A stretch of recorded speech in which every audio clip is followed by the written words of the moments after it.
Assalamualaikum warahmatullahi wabarakatuh. Baik, saya di sini itu akan memberikan pemaparan materi mengenai perselisihan umum industrial di pertemuan 12 ya. Saya membuat video ini sebagai salah satu pemenuhan tugas dari mata kuliah hukum ketenagakerjaan. Nanti terkait pemaparan materinya tidak hanya saya sendiri, ada kawan saya juga nanti Bang Wanda Peren Lumis dan juga Karmila Samangilai yang akan memberikan pemaparan materi yang mengenai perselisihan hubungan industrial. Baik, langsung masuk ke sejarah perselisihan hubungan industrial ya. Perselisihan perburuan di Indonesia diawali zaman pemerintahan Hindia Belanda sebagai akibat dari buruh kereta api yang pertama kali melakukan pemogokan. Pemerintah Hindia Belanda saat itu mengatur cara penyelesaian perselisihan perburuan di lapangan perusahaan kereta api dan tram untuk Jawa dan Madura dengan diadakannya Dewan Pendamai. Pada tahun 1937, peraturan ini dicabut dan diganti peraturan tentang Dewan Perdamaian bagi kereta api dan tram di Indonesia yang berlaku untuk seluruh Indonesia. Selanjutnya pada tahun 1939 dikeluarkan peraturan cara penyelesaian perselisihan perburuan pada perusahaan lain di luar kereta api. Pada awal kemerdekaan, setelah diproklamirkan kemerdekaan Indonesia pada tanggal 17 Agustus 1945, perselisihan perburuan tidak begitu banyak dikarenakan pusat perhatian bangsa Indonesia adalah terletak pada buruh dengan majikan. Pada masa ini mengakibatkan banyak terjadinya pemogokan dan penutupan perusahaan. Hal ini direspon oleh Menteri Perburuan pada saat itu dengan mengeluarkan instruksi Menteri Perburuan nomor PBU 1022/45 garing U 4191 tanggal 21 Oktober 1950 tentang penyelesaian perburuan. Perkembangannya tidak dapat secara efektif mengatasi perselisihan perburuan pada waktu itu karena perselisihannya lebih bersifat politis dan ekonomis. Lanjutnya pada awal tahun 1951 berdasarkan Undang-Undang Keadaan Perang dan Darurat Perang oleh beberapa panglima tentara dan teritorium, dengan persetujuan pemerintah dikeluarkan aturan larangan mogok untuk perusahaan vital. Peraturan ini juga tidak dapat secara efektif membendung pertentangan antara buruh yang menyebabkan banyaknya pemogokan. Maka dengan kekuatan militer pusat dengan persetujuan Dewan Menteri ditetapkan peraturan penyelesaian pertikaian perburuan, yaitu Peraturan Kekuasaan Militer tanggal 13 Februari 1951 nomor 1. Peraturan Kekuasaan Militer tanggal 13 Februari 1951 melarang secara tegas adanya pemogokan dan penutupan perusahaan di perusahaan yang vital, yaitu dengan ancaman pidana kurungan selama-lamanya 1 tahun dan pidana denda setinggi-tingginya 10.000. Selain daripada itu, peraturan ini mengatur dua macam penyelesaian, yaitu perusahaan vital penyelesaian wajib dilakukan dengan arbitrase, sedangkan di perusahaan lain dengan perantaran. Setelah berlakunya peraturan kekuasaan militer tanggal 13 Februari 1951 nomor 1, penyelesaian perselisihan perburuan hubungan industrial diatur secara berurut melalui Undang-Undang Darurat nomor 16 tahun 1951 tentang penyelesaian perselisihan perburuan. Kemudian Undang-Undang nomor 22 tahun 1957 tentang penyelesaian perselisihan perburuan dan Undang-Undang nomor 2 tahun 2004 tentang penyelesaian perselisihan hubungan industrial. Masing-masing ketiga undang-undang tersebut akan dibahas lebih lanjut ke pembahasan berikutnya, yaitu masuk ke mekanisme Undang-Undang Undang-Undang Darurat nomor 16 tahun 1951 tentang penyelesaian perselisihan perburuan. Pengertian buruh berdasarkan Undang-Undang Darurat nomor 16 tahun 1951, buruh adalah barang siapa yang bekerja pada majikan dengan menerima upah, dan majikan adalah orang atau badan hukum yang mempekerjakan buruh. Penyelesaian perselisihan pada undang-undang ini dimulai dari perundingan antara buruh dengan majikan, dan jika tidak dapat diperoleh penyelesaian, maka oleh para pihak atau oleh salah satu pihak memberitahukan kepada pegawai perantara dan pegawai departemen perburuhan untuk memberikan perantaraan. Manakala perselisihan tersebut tidak dapat diselesaikan dengan perantaraan, maka perselisihan diserahkan oleh pegawai kepada panitia daerah.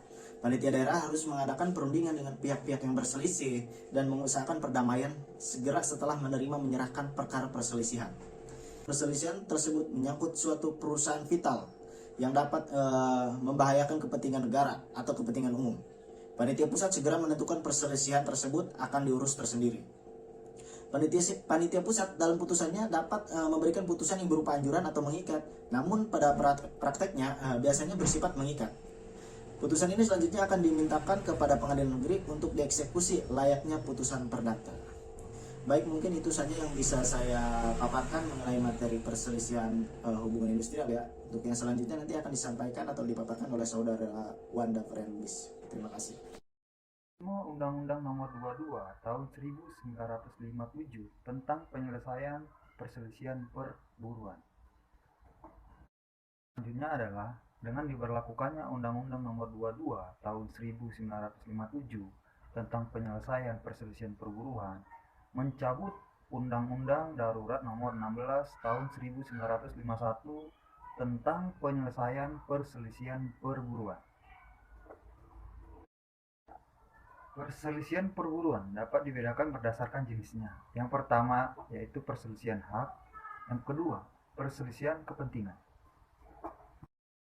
Jadi, tata cara penyelesaian perselisihan perburuan dilakukan secara bertahap, mulai dari tingkat perusahaan atau bipatrit, tingkat pemerantaraan, tingkat panitia daerah, dan tingkat panitia pusat. Baik, di sini saya akan melanjutkan pembahasan dari yang dibacakan Wanda. Di sini saya akan melanjutkan pembahasan yaitu mekanisme Undang-Undang Nomor 2 Tahun 2004 tentang penyelesaian perselisihan hubungan industrial.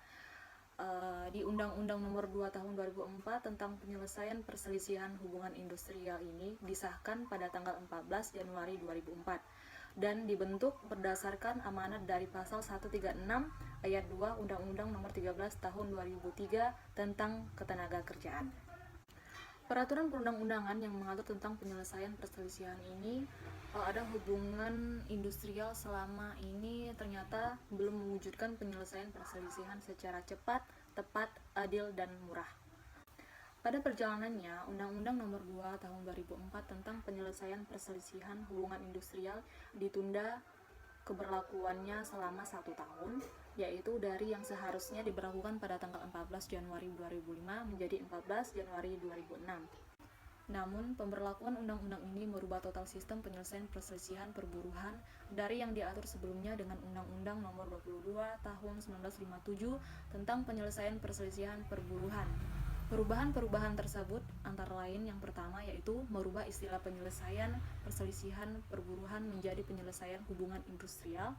Yang kedua, merubah institusi tempat penyelesaian perselisihan dari Panitia Penyelesaian Perselisihan Perburuhan atau P4 menjadi Pengadilan Hubungan Industrial PHI. Yang keempat, memperluas jenis perselisihan dari 2 jenis yaitu perselisihan hak dan perselisihan kepentingan. Yang kelima, menghilangkan sanksi pidana dalam penyelesaian perselisihan perburuhan atau hubungan industrial. Yang keenam, menggunakan hukum acara perdata pada umumnya dan yang diatur dalam Undang-Undang Nomor 2 Tahun 2004 tentang penyelesaian perselisihan hubungan industrial pada khususnya. Yang ketujuh, dikenalnya hakim ad hoc sebagai bagian dari majelis hakim dalam PHI yang terdiri dari hakim ad hoc unsur serikat pekerja atau serikat buruh dan hakim ad hoc unsur pengusaha. Yang kedelapan, dibatasinya waktu penyelesaian perselisihan hubungan industrial. Yang kesembilan, menggeser penyelesaian perburuhan atau hubungan industrial dari yang bersifat hukum publik menjadi bersifat hukum privat. Di dalam undang-undang ini juga ada tahap-tahap penyelesaian perselisihan hubungan industrial dalam undang-undang ini, yaitu yang pertama, tingkatan perusahaan. Yang dimaksud di sini yaitu penyelesaian perselisihan hubungan industrial pada tingkatan perusahaan. Kemudian yang kedua yaitu tingkatan dinas tenaga kerja. Di sini dijelaskan pihak akan dipanggil untuk memilih penyelesaian melalui konsiliasi atau arbitrase. Kemudian yang ketiga dijelaskan tingkatan pengadilan hubungan industrial atau PHI. Kemudian yang keempat, tingkatan Mahkamah Agung. Seperti hukum acara perdata pada peradilan umum, dalam PHI juga dikenal upaya hukum biasa dan upaya hukum luar biasa. Dalam pelaksanaannya, PHI mulai dirasa tidak mewujudkan apa yang menjadi cita-cita awalnya, yaitu perselisihan perburuhan yang cepat, tepat, dan murah. Beberapa kendala yang menghambat buruh atau pekerja ini mendapatkan keadilan dalam sistem PHI, antara lain yaitu A. buruh atau pekerja harus mengeluarkan biaya yang cukup besar untuk mengikuti persidangan PHI yang cukup panjang ini. Yang kedua, dalam konteks pembuktian perkara menurut pasal.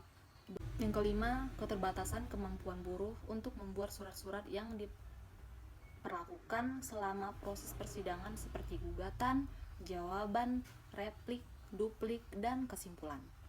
Yang keenam, keberadaan PHI yang hanya ada di ibu kota provinsi menyebabkan sulit dan mahalnya akses buruh untuk melakukan penyelesaian perselisihan hubungan industrial.